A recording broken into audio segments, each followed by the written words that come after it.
What's going on, man? Happy Super Bowl Sunday, I guess, during the game. Or I'm going to finally tackle the passenger mirror not rolling up. So we have a bad window switch on the driver's side here. It's non-serviceable. They don't make the part anymore. I don't have the version of the S14 that has the two relays that are in the door for you to service the relays. So I'm going to be taking video today of what I'm going to do to fix my power window situation, explain some of the headaches with the particular situation of my car, because not all Nissans are wired the same. All right, so the lighting in here is weird, so I'm just going to roll down my driver's side window. I'm going to roll it back up. No biggie. So I'm going to try and roll down my passenger side window. Absolutely no response. I'm going to try and roll it up. Now notice how the clock dims. So what that's telling me is that it's actually sending power when I put the switch up to roll down my passenger side window, but I am getting absolutely no dimming of that when I'm trying to press down. So what that tells me is that the switch is bad and no longer works putting the window in the down position, and that's why I have an issue with it. Now that could be due to many factors. The actual switch mechanism, which is kind of like a little teeny weeny like copper teeter-totter thing that may be sitting inside of the switch that closes a circuit. It has its own relays built into it, so that way there's not a constant flow of power going to the switches. The older version of the S14s have two relays that sit up here that regulate the power. Like once you press one of these switches, it sends a power signal to a relay, and then the relay sends the power signal to the window motor to roll the window down or up. And the same goes for the passenger side.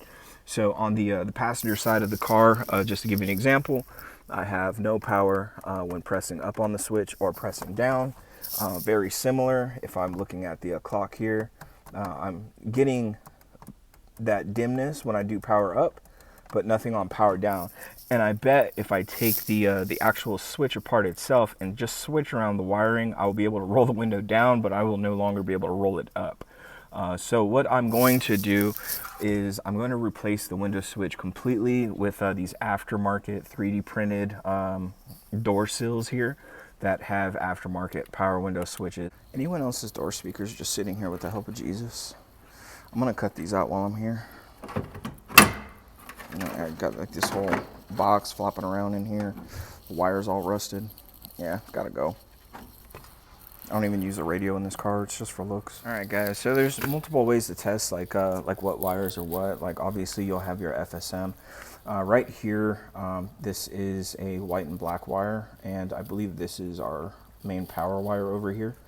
Not sure what the green one is. I'm not sure what most of all the other wires are. So what a good rule of thumb is to write down the wire colors. Obviously the FSM has its own factory service manual, has its own color list of what these could possibly be. The problem with my car again is I don't have the two relays that sit here. My particular window switch is the one that has the amp built into it, and this is non-serviceable. Like if I take this thing apart and I try to switch like the little relays that are built into here, there's like another cover that's under this that's like soldered on, and there's like a circuit board that sits here. So this is a non-serviceable part by me. Probably by an electrician shop or something like that. They could probably fix this if it was that worth it to me, but it eventually will fail again. And then chip shortages, blah, blah, blah. So I'm just going to ditch this entire setup. Whether I need to put relays in the future so the car doesn't burn down, that is another problem. The power wire or one of these wires that are in this are also tied to this dimmer switch for the car. I tried to put a different window switch in this car from a different model, and this immediately caught on fire as soon as I turned my accessory thing on. So that's why I'm going to document what all these wires are going to, what's necessary to keep, and I also have a document that explains what wires out of here are going to be touching the wires on the aftermarket window switches that I got. So just to keep breaking this video up, I'm going to turn my accessory power on. And I have here a testing light, so I have it ground to the door handle on the car. And I'm just gonna go ahead and tap it.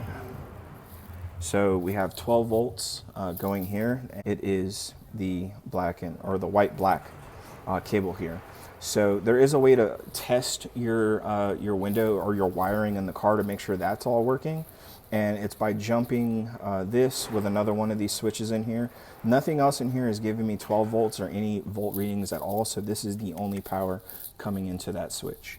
So we'll be back in a second. Okay, so after some further investigation, if you can see the auto switch right here has a, it most likely is built so this is illuminated. So because of that, right here on this switch, there is a very thin red yellow and a very thin red blue. Now I imagine both of these power the light that are in this switch. These this red yellow and this red blue also go to this dimmer switch. So if anything, I'm most likely going to be eliminating these two wires from the occasion. So I think what happened initially is the power got jumped to one of these and a ground was jumping to the other one at the same time. This also has its own individual ground wire. So this has a black wire, the red blue and red yellow. So I imagine the dimmer, when you move it back and forth, it just commands which of the two of the spectrum, I suppose. So anyways, that's that. To confirm that suspicion also, you can use a multimeter. We have it here on the little DTD setting here. Excuse me, I'm not an electrical engineer. I'm just a guy fixing this shit. Well, when I touch these two, it basically tells me there's continuity between the two wires. So if I take this red yellow here, I jam it into this spot right here, and then I take it, and I don't know if I have enough access to jam it in the back. I have tone. So yeah, these two are connected. And same thing for the red blue. Jam it in the red blue. Continuity. So all these are connected. Most likely either directly or through the super multiple junction. So you have to be very careful when you plug in aftermarket switches and you don't know what any of this wiring is. Obviously the wiring is super thick, so I imagine any super thick wiring here is gonna go to the window motors or actuators. Okay, so I'll flip it around for you. So adjacent to this switch, we have fat ass green wire right here, and then we have this this solid blue going into this plug right here. This is going directly to the window regulator. So the two wires that you see here, solid blue on this guy and a solid green, are what raise this window up and down. And I believe if I jump these wires, I forget how to jump it. I do have some spare wire in the car to show that. I imagine one of these, this big fat black wire in here, the BBC, is our ground here. So if I jump these in any way and then I hit one of these with the boom bow, it'll get our window to roll up and down. So we're basically writing ourselves a cheat sheet diagram.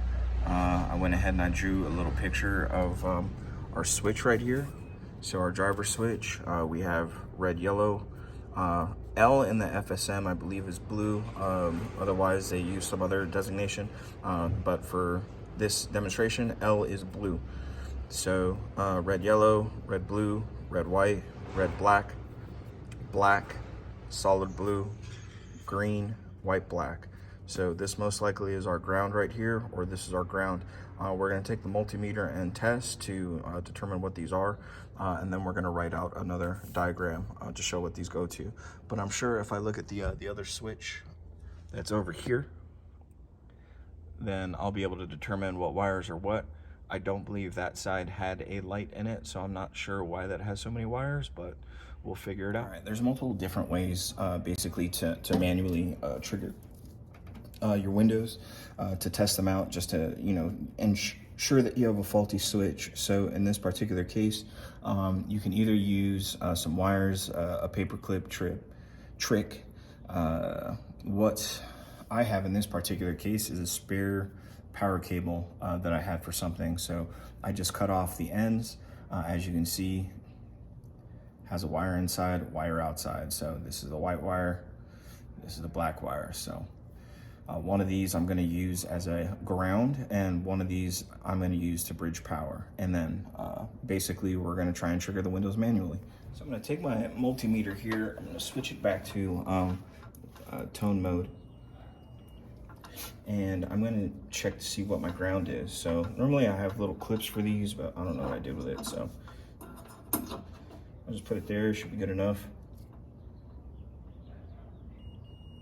So of course, solid black, it looks like it's my ground. Just making sure nothing else is grounded out. If I touch it against this power one with the accessory on, I'm gonna get a spark, so we're not gonna do that.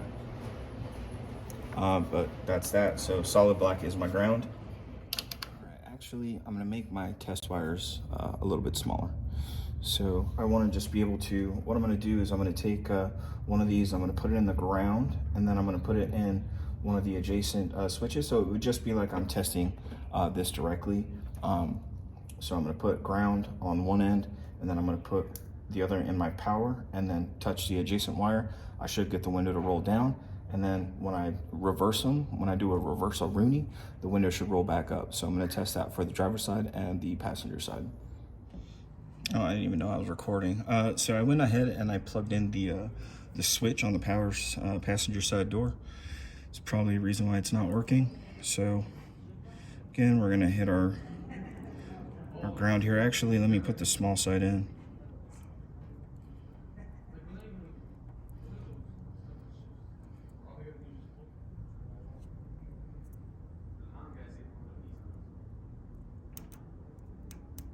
Okay, so that's up.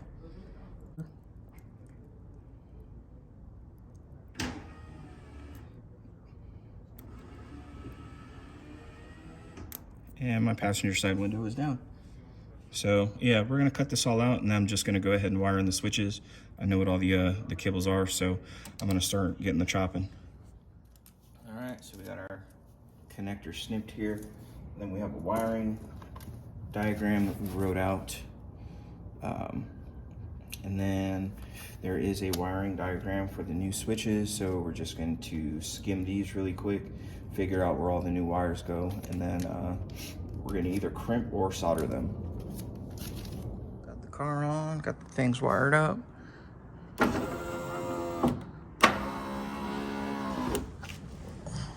I didn't wire in the passenger side one. I still have the OEM switch on the passenger side. This one at a different time.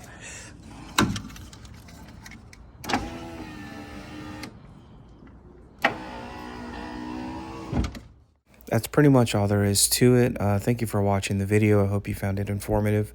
I wanted to do this and fix this for years. I had no way to test if my switch was faulty because Nissan doesn't make the switch anymore, and I didn't want to reverse engineer it with relays. So this is my solution. Hope you like it.